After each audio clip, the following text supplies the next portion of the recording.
Oke, so hi everyone, welcome back to the intermediate class. Jadi pada video kali ini kita bakal mempelajari mengenai aturan-aturan penggunaan tanda poin-poin seperti ini dan itu koma-komanya seperti apa gitu kan aturannya seperti itu.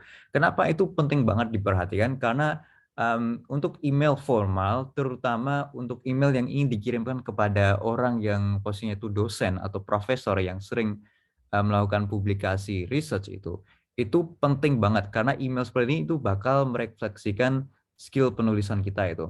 Jadi langsung aja kita ini mau menulis email dalam Gmail ini dan ini saya langsung berbagi tips. Ini saya juga menggunakan software yang namanya Grammarly di mana software itu bisa mengecek grammatical error ya hampir akurat gitu dan juga bisa ngecek spelling error nanti dan bisa memberikan saran juga nanti yang betulnya gimana itu. Kemudian itu juga bisa mengukur tingkat misalnya apakah penulisan style kita ini friendly apa enggak, optimistik apa enggak, dan bisa mengukur tingkat formalitas gitu. Ya hampir akurat gitu kan. Dan tapi kalau menurut aplikasi ini top ini. Oke. Jadi kita langsung aja. Ini adalah email yang digunakan untuk ketika nyoba apply untuk posisi PhD studentship itu kan untuk daftar PhD itu. Jadi kita langsung aja lihat contohnya di sini. There are several ideas that I would love to work on. Briefly, those ideas are as follows. Itu bisa juga ditulis briefly, those ideas are the following. Itu juga bisa itu. Jadi ini artinya ada beberapa ide yang ingin saya kerjakan. Misal saya nanti berposisi menjadi mahasiswa PhD gitu.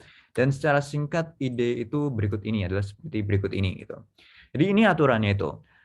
Setelah kalimat seperti ini, itu menggunakan titik dua. Setelah itu, semua di sini itu menggunakan huruf kecil semua. Ini huruf kecil, ini huruf kecil, huruf kecil, huruf kecil, bukan huruf besar itu. Kenapa menggunakan huruf kecil? Karena kita asumsinya itu semua di sini itu masih menjadi bagian dari kalimat ini gitu. Jadi bukan paragraf baru itu. Di asumsinya itu masih melekat menjadi kalimat yang ini itu. Kemudian aturan yang berikutnya yang perlu diperhatikan itu pada setiap ending, pada setiap poinnya itu menggunakan tanda koma, tanda koma, tanda koma ini. Dan pada poin terakhir itu menggunakan tanda titik itu.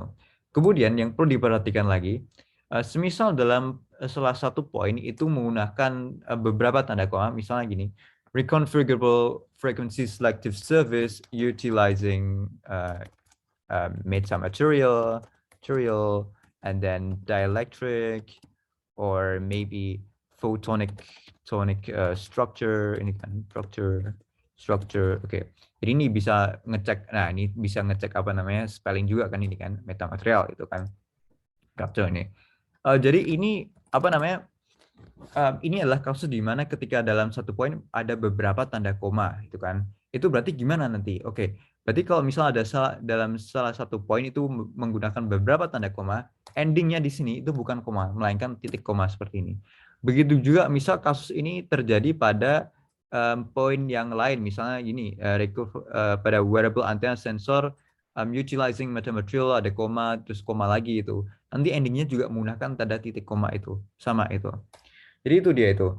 Jadi sekilas itu kita perlu menggunakan titik dua di sini. Kemudian aturannya jika ada beberapa tanda koma maka endingnya seperti menggunakan titik koma ini. Kemudian kalau nggak ada koma di salah satu di poinnya itu maka endingnya menggunakan koma, koma dan pada poin terakhir menggunakan titik.